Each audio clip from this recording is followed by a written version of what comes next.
Awesome. Wonderful. Great. I will get started. Thank you so much for coming today on a Friday afternoon. This is a talk I have now given many, many times, but every time I give it, it has a slightly different flavor. So I'm excited to give it again today. And I just have to point out, is that the cutest little strawberry you've ever seen? It kind of makes you want to cleanse with some sort of a cleansing cocktail and be a cute little strawberry. I was really happy when I found that photo because I wanted something fun on the slide. So we'll start off with my sexy little strawberry. And why is talking about cleansing sexy? And really, it's because of how many patients I use this approach with to help feel better. Nowadays, we are bombarded by toxins in the environment.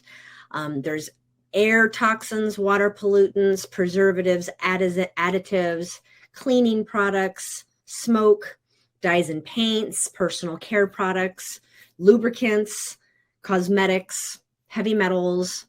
And then there's toxins that our body makes as well. You can see a couple of them there in the middle. There's free radicals that our body is going to be making as it's aging and anti-aging in this balance, ammonia, carbon dioxide. And then lastly, I have the pesticides and insecticides. So we're bombarded, and our bodies are designed to properly eliminate these toxins.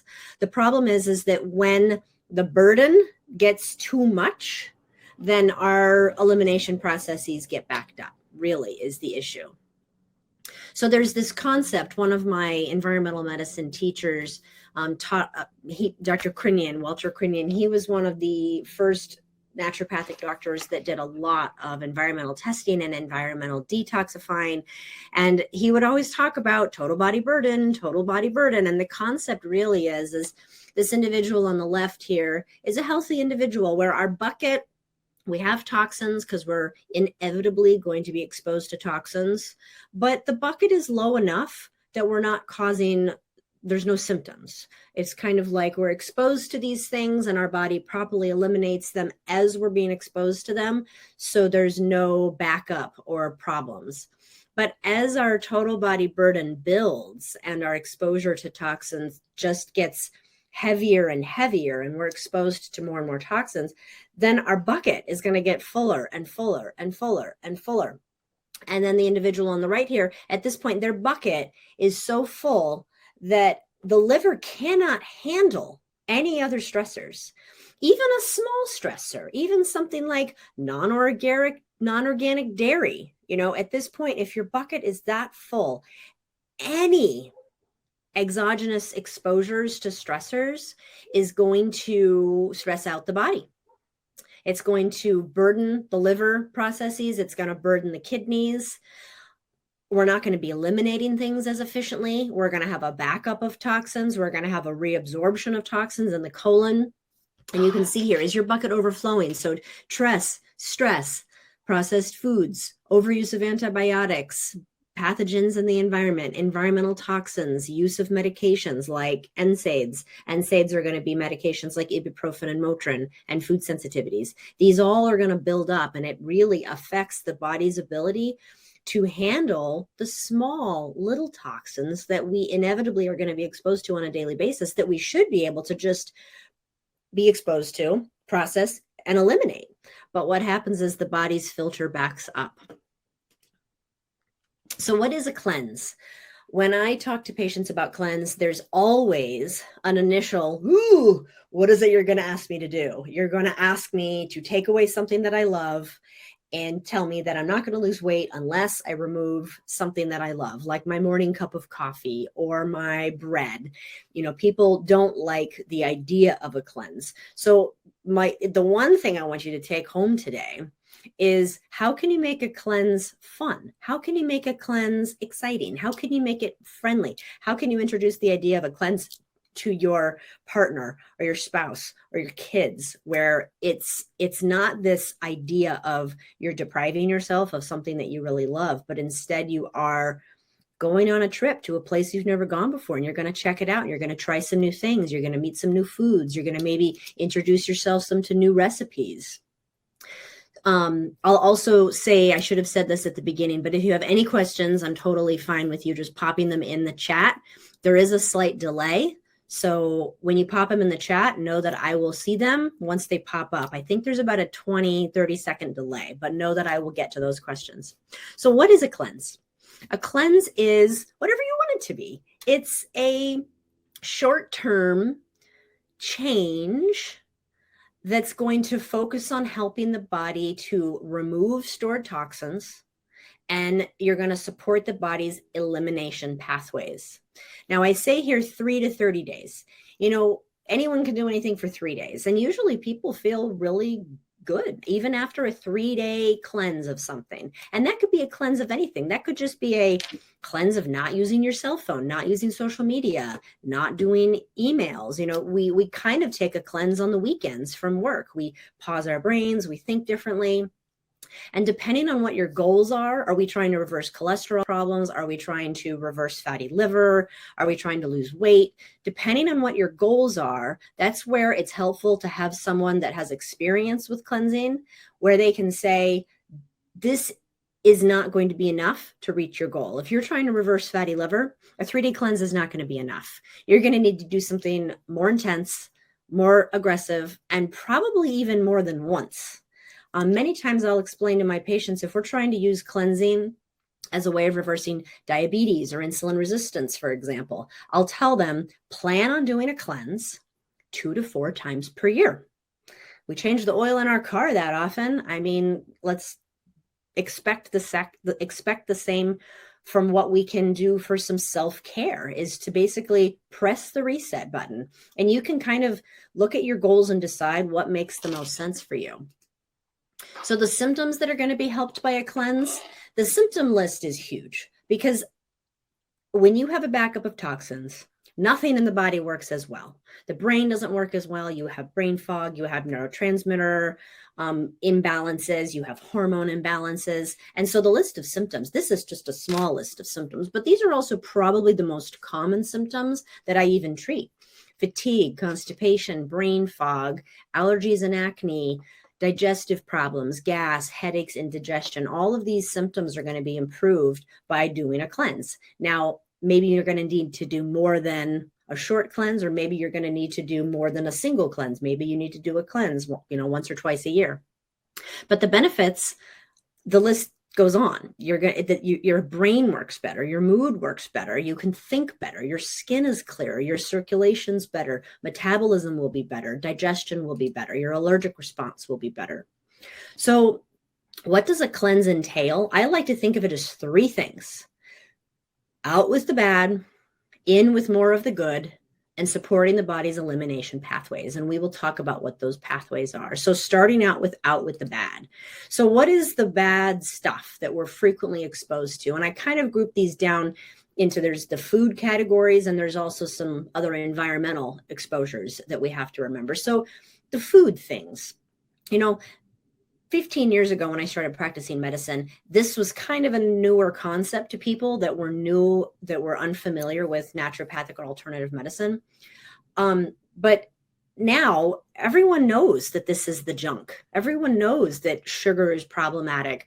Fake fats ends up damaging our cell membrane. So our metabolism doesn't work well when we are bombarding our metabolism and our cells with fake fats or trans fats, dairy. And then this also goes into commercially fed animals versus organically fed animals, processed meats. This is going to be a much different composition of our essential fatty acids and our vitamins.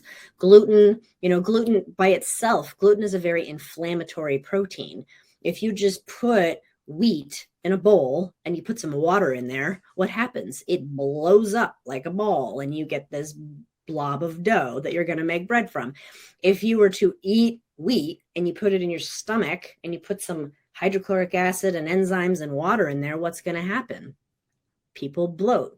Bloating from grains it doesn't mean that there's a problem with our digestion. It means everyone bloats from grains. That's just what happens. So picking higher quality of all of these foods is going to make for a better preventative approach so that you're not needing to cleanse these things as much.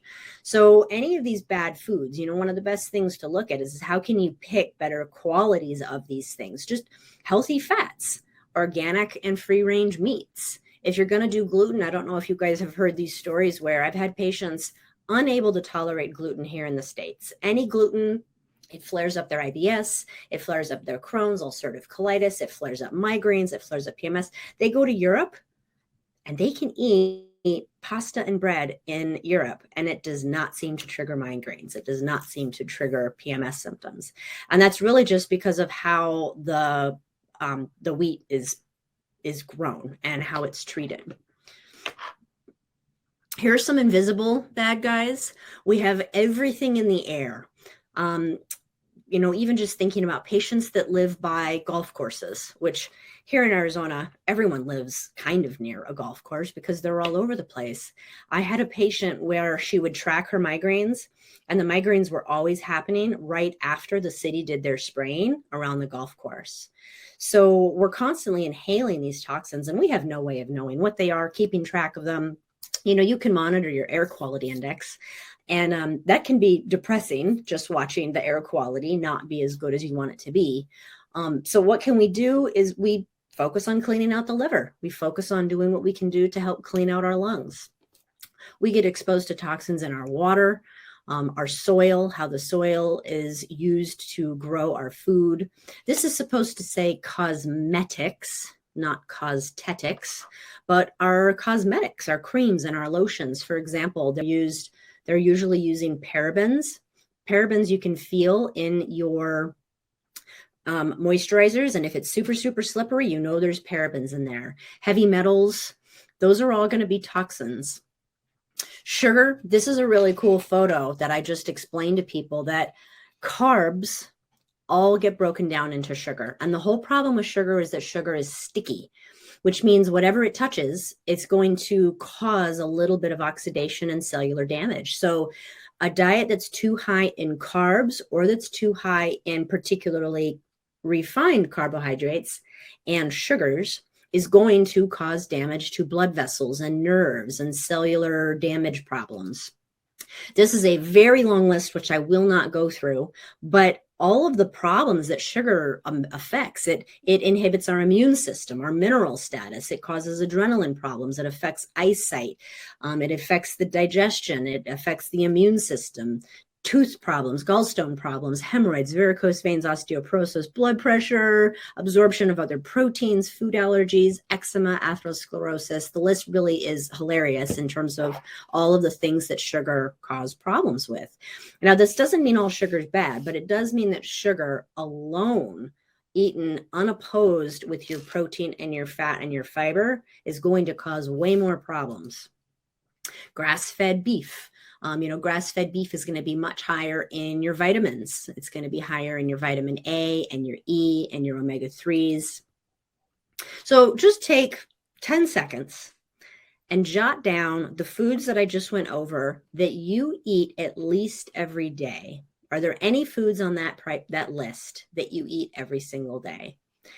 Those are the foods that you need to pause occasionally from. If you eat non-organic dairy every single day, pause from it for a whole month and then reintroduce a higher quality dairy and just see if you notice any changes. Habits. I like to talk to people even about cleansing habits, because part of a cleanse is not just about avoiding the bad foods or trying to detoxify from our environmental toxins. It's also thinking about what is there too much of in your existence. Sleep. I did not get enough sleep until I had a kid. And now I have a 3-year-old son, and I go to bed every night at almost 8:30 or 9 because I'm wiped, and we're up at 5:30 or 6 every day. But I can't function if I'm not getting enough sleep. And if your sleep is not efficient and adequate and restful and rejuvenative, then your hormones will be thrown off. Your metabolism will be thrown off. But think about what else in your life are you not getting enough of? And you can think about these things in terms of excesses and deficiencies. What are you getting too much of that you really could benefit from being exposed less to, like social media and ... And what are you not getting enough of? For me, I'm always looking to get more time in nature. That's always something. I go from my house to my car, to my office, to my car, back to my house. That's my normal work day. And I'm always trying to, even if it's a 10-minute walk or a 20-minute walk somewhere here and there. Stress, unmanageable stress. This is probably one of the most important things that we try and cleanse our experience with, so thinking about what were our stressors used to be, do we have enough food to eat? And let's not get eaten. Those were our stressors. Now our stressors are way more prevalent and they're way more long existing. The duration of them is way more intense. It used to be high intense, less frequent. And now we have moderate intensity consistently. So traffic, my favorite, technology, can't live with it, can't live without it. The list of stressors, if you really look at them, our nervous systems are always being pulled in a direction longer than they should. And when I talk to patients about designing a cleanse for them, I want them to think about what can we do to change your stress experience in this 3-day period or in this 14-day period or in this 30-day, whatever we're doing in terms of picking for their cleanse. So enough about the bad. Let's talk about the good. So in with the good, we've got the foods to talk about, and we've got how can we support our elimination pathways. So our the foods that we want to eat more of, these are just very simply real foods, real unprocessed foods. Anti-inflammatory foods. We've probably all heard of the Mediterranean diet or the anti-inflammatory diet. Those are the foods that we should be eating 95% of the time, all the time. That's really what our diet should consist of. And if we were, then you don't as frequently see problems with cholesterol or problems with metabolism or problems with weight or problems with fatty liver. So here's a list of, some really easy to get, delicious anti-inflammatory foods. So it's about figuring out how we can adjust our habits and have these foods be incorporated into our diet more often. And there's not one list of the anti-inflammatory foods I want you to eat. It's really more just eating real food. The Dirty Dozen. This is at least worth knowing about if you don't already know about this. So the Environmental Working Group is an excellent website if you want to subscribe for their newsletter. It's the EWG, Environmental Working Group. And every year they put out the list, and it's called the Dirty Dozen. And these are the fruits and vegetables that are the most heavily sprayed with pesticides. These are the foods that are probably the most important that you buy organic, because if you're buying USDA organic, you will be getting these plants grown without pesticides. So the Dirty Dozen here, you can see tomatoes, apples, peaches. I cannot tell what that is. I think it might be lettuce. Grapes, pear, kale, peppers, nectarines, celery, cherries, and strawberries. Those are the Dirty Dozen. So you can even go to the Environmental Working Group's website and get their they have a wallet printout, or just take a photo of it so you know. And then the Clean 15. These are called the Clean 15 because even if you get these conventionally grown, they're usually pretty healthy. So how can we support the body's elimination of the toxins? Sleeping, minimizing our environmental triggers, and this is even things like stressors and media and TV and movies, getting into nature, and supporting the liver, the gut, and the skin. Those are we call those the emunctories. And we'll go over those in just a few. Here's a couple of slides on some of the inflammatory foods. So coconut oil, this is one of my favorite oils to use. Now, some people do need to watch out that they don't do too much coconut oil because it will raise their cholesterol. But coconut oil has something in it called lauric acid, which is actually an antifungal and can be good for your immune system. Chlorella is an algae. And you can get this in the store and just mix a little of it with your water. It's pretty tasteless, but it improves oxygen and it can help with being a chelator in your blood. This is a slide to just remind you what your nutrients are. And these nutrients are used when we're going to help support the liver. So we have our macronutrients, which are the food things that you think of. We've got fat, protein, carb, and fiber. These are our macros from when we're tracking what we're eating. And then we have our micros. Micros are going to be our nutrients too small to see. These are vitamins and minerals and amino acids. There is a nutrient test that I will sometimes do that will measure these nutrients. And these nutrients are going to be diminished either because our diet did not come from a nutrient dense diet, or our need for these vitamins has increased and we've run out of them. We don't have a storage of these levels anymore. And so you can talk to your doctor about doing our micronutrient panel if that's a test that interests you. I wouldn't bother doing it if you're going to do a cleanse because your levels are totally going to change when you do your cleanse. So how do we support the emunctories? The emunctories are, emunctory is in Greek, this is referring to the excretory or the cleansing organ or duct. And the 4 emunctories that are worth bringing up is really our liver, skin, our gut, and our kidneys. So the most important one probably is supporting the liver. The liver has over 500 functions. It's involved with immunity, metabolism, storage, and helps with managing some of our clotting factors. So supporting our liver is going to help with the metabolism and excretion of toxins, both stored in the liver, but also stored in the fat, and any toxins that are coming in on a daily basis. So a little bit about detoxifying. We can break the detoxification process in the liver. We can break this down into basically 3 stages. There's phase 1 and phase 2 in the liver, and phase 3 is basically the elimination in our colon. Phase 1, I like to think about phase 1 as basically unlocking toxins. So the body transforms fat-soluble toxins into an unlocked state that is now more water soluble. And in many cases, these are actually more toxic than its original form. So the liver takes a bad guy like alcohol, let's just say, and it breaks it down into acid. It breaks it down into a molecule using alcohol dehydrogenase. And now we have a molecule that has a acetaldehyde on it, which is actually more toxic than alcohol itself. So that's phase 1. Phase 2 is when you neutralize that highly toxic substance. So you essentially add something to it to bind it and make it a little bit less toxic, but you still want to keep it water soluble so that then you can either pee or poop it out. So phase 1, you grab your toxins and you break them apart, make them more water soluble, make them a little bit more toxic. And then phase 2 is you neutralize them. And in order to do phase 1 and phase 2, this pathway and this pathway, you need a whole bunch of vitamins, you need a whole bunch of minerals, you need a whole bunch of amino acids. That is the liver support. Once you've done those 2 processes in the liver, then it goes into either your urine or your stool and you either pee or poop it out. And that's when these toxins leave the cells and you eliminate them. So the ways that we could support the liver is to, while we're doing a cleanse, avoid things that would stress out the liver.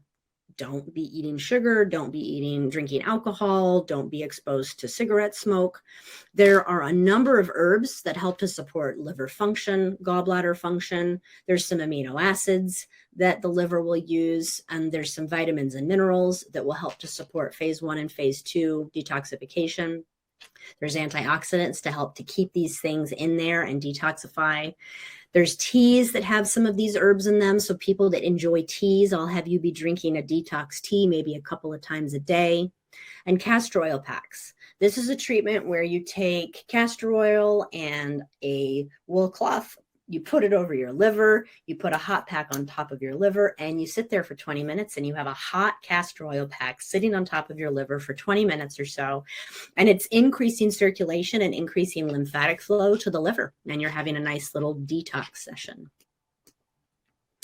Supporting the bowel. So the bowel is where we absorb all of our nutrients. This is where we absorb our water and our vitamins. This is where we dump in toxins into the stool and we eliminate them out.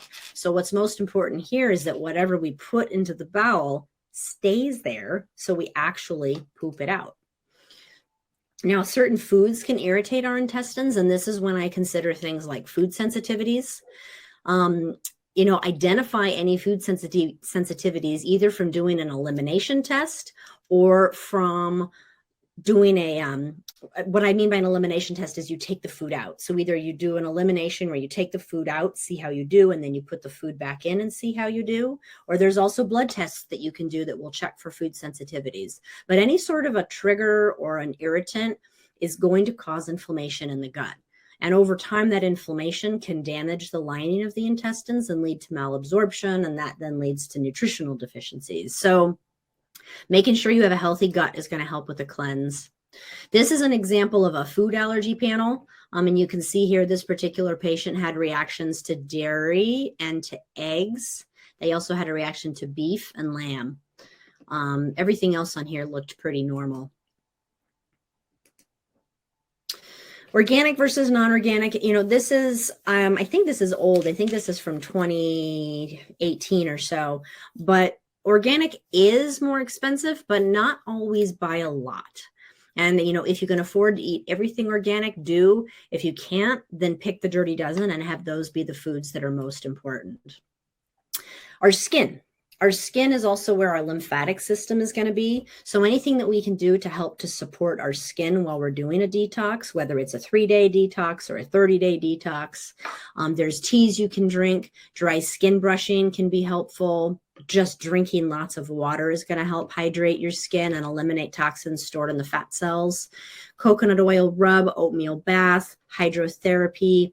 Really, really good treatment is alternating hot, cold in the shower. This is not only an adrenal treatment and an immune treatment, but it's also a detox. So real easy. At the end of your shower, turn your shower as cold as it will go and stay in the water for as long as you can handle, which for me right now is probably about 6 seconds.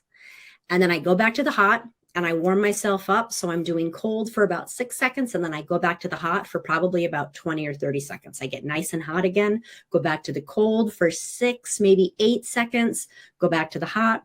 And then lastly, go back to the cold. And as long as I can go, and it might only be 4, 5, 10 seconds, and then you get out of the shower. So hot, cold, hot, cold, hot, cold, always finish with cold. So you want to finish with vasoconstriction before you get out of the shower. Dry skin brushing, this is going to increase lymphatic. You can YouTube how to do dry skin brushing, but the general rule is always push back to your heart. And what you're doing here is you're increasing circulation and you're mobilizing stored toxins and sluggish lymphatic fluid. Your kidneys, this is another emunctory. Taking care of your kidneys. So the most important thing here is water. There's teas, adding trace mineral to your water, which are going to be minerals. You can get these as a tablet or you can get these as liquid. All the doctors at our office are very familiar with designing and putting people on some sort of a cleanse if you guys are wanting to do this. But right now I'm just showing you what this means and how do we put it together. And then thinking about healing habits, what is it that you're wanting to incorporate more of during this time? Thinking of this time as kind of like a sacred reset, and whatever duration you pick, you're kind of assigning this 3-week period or a 2-week period to be like, I'm working on a cleanse this week. Probably not a good time for me to schedule a happy hour with the girls. Or we're going to do a dry happy hour and not drink during that visit. This is a cleanse that I have at the office. I love this cleanse. I've used this cleanse for years. It's a 15-day cleanse. It comes with 30 pouches of a protein powder, and the protein powder also has some gut support in it. And then it also comes with 30 individually wrapped supplement packets. And those supplement packets have a bromelain, something called beta-TPC, Livotrit, BioProtect, and MCS. And these 6 supplements are liver cleansing herbs. They include your vitamins and your minerals for phase 1 and phase 2. There's an antioxidant support that's helping as you're detoxifying. There's a binder that's going to help bind up toxins and keep that in the colon. And then the protein in the protein powder is also going to serve as a meal replacement. Now, for people trying to lose weight, I will have them do 2 drinks a day with 2 packets a day plus 1 meal a day. Someone's asking, how much is the 15-day cleanse? I believe that this is about $179, but I'm offering you guys a discount if you guys want to get it before Valentine's Day. So I have a slide on that, and you can take a screenshot of it so that you have it. It comes with a shaker cup. It comes with a guidebook, and in the guidebook, it goes through the diet that you want to follow. Don't eat these foods. Do eat these foods. There's some recipes in there. And I also have more recipes. If there was a large enough group of people, we could put together a Facebook page and actually share recipes on there. So this is the cleanse that I use. Here's the bromelain. So this bromelain has enzymes. It's got digestive enzymes. It's got some plant proteases that help to support phase 2. And then these 3 here, the beta TPC and the livotrit, these are basically the liver nutrients that we talked about. And I'm not attached to this particular cleanse. There's multiple cleanses out there. Some cleanses are focusing more on killing parasites, which I don't recommend you do unless you're doing a physician supervised parasite cleanse. Another really, really popular cleanse online is one called Whole30. And you just go to whole30.com and they give you the program rules, and it gives you the list of foods that you can eat and a list of foods that you don't want to eat during that 30 days. So a sample here would be that you use the protein powder as breakfast. You can still have some snacks. You use the protein powder as lunch, maybe another snack, and then you have a meal. Now, this is the protocol I do if the person's trying to lose weight. If they're not trying to lose weight and they're just wanting to do a cleanse for other reasons, then they can still eat their other meals in the day. This is the booklet that talks about the foods to eat. So a lot of people think, well, if I'm doing a cleanse, then what can I eat? You're eating real food.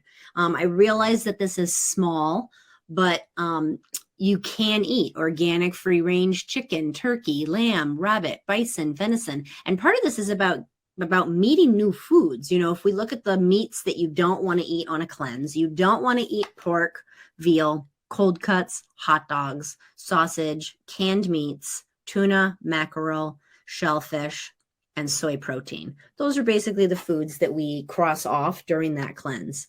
And, you know, if you want to know more about what foods would you avoid during a cleanse, just Google the most inflammatory foods or go to whole30.com and you can look at what are the foods that's on their list to avoid. But you pick a duration and you say, these are the foods that I think I need to do a detox from, and let's eliminate them. And then think about, okay, what other foods or recipes can I incorporate more of? And let's incorporate those. There's a sample daily menu in the booklet. So I believe the kit's $179 and we're doing a 10% discount through Valentine's Day. So if you want to do that, just call the office. We closed at 2 o'clock today, so we're closed now, but we'll be open next week. We are closed on Monday because of the holiday, but we'll be back open on Tuesday. What other questions do you guys have? I'll let you post any questions you have. And the last thing I'll say about cleansing, as I said, every patient is terrified when I bring up the concept of, I think we should do a cleanse. And it's because they're afraid that I'm going to deprive them of something that brings them joy. I don't want to take away your morning coffee if you love it. You know, if the morning coffee is part of your morning ritual, that's a sacred time of your day, then I would almost argue, let's not remove the coffee entirely. Let's pick something else that we can replace it with that maybe you like, that's just less inflammatory.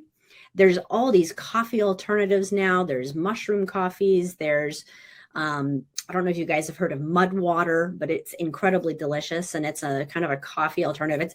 Use the opportunity to try a new ritual. What are some new recipes that you could try that would then be better than what you're currently doing?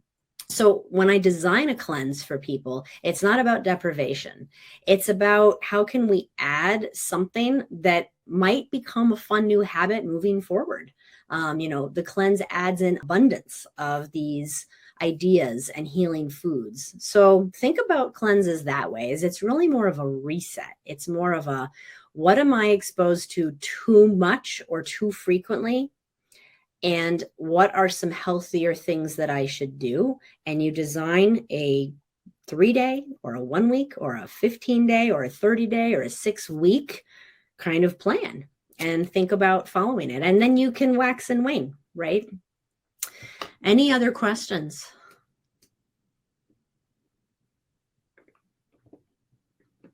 If there's any random questions that you later think of, or if there was a resource that I mentioned that you would really like to have, just email us at the office, and I am happy to share that with you. I think I have a recipe book I can share. And as I said, there's those other things that I mentioned, Whole30. If you are a coffee connoisseur, check out mud water. It's actually incredibly delicious. So I'm going to wait just a couple more minutes and see if any questions come in because of the delay.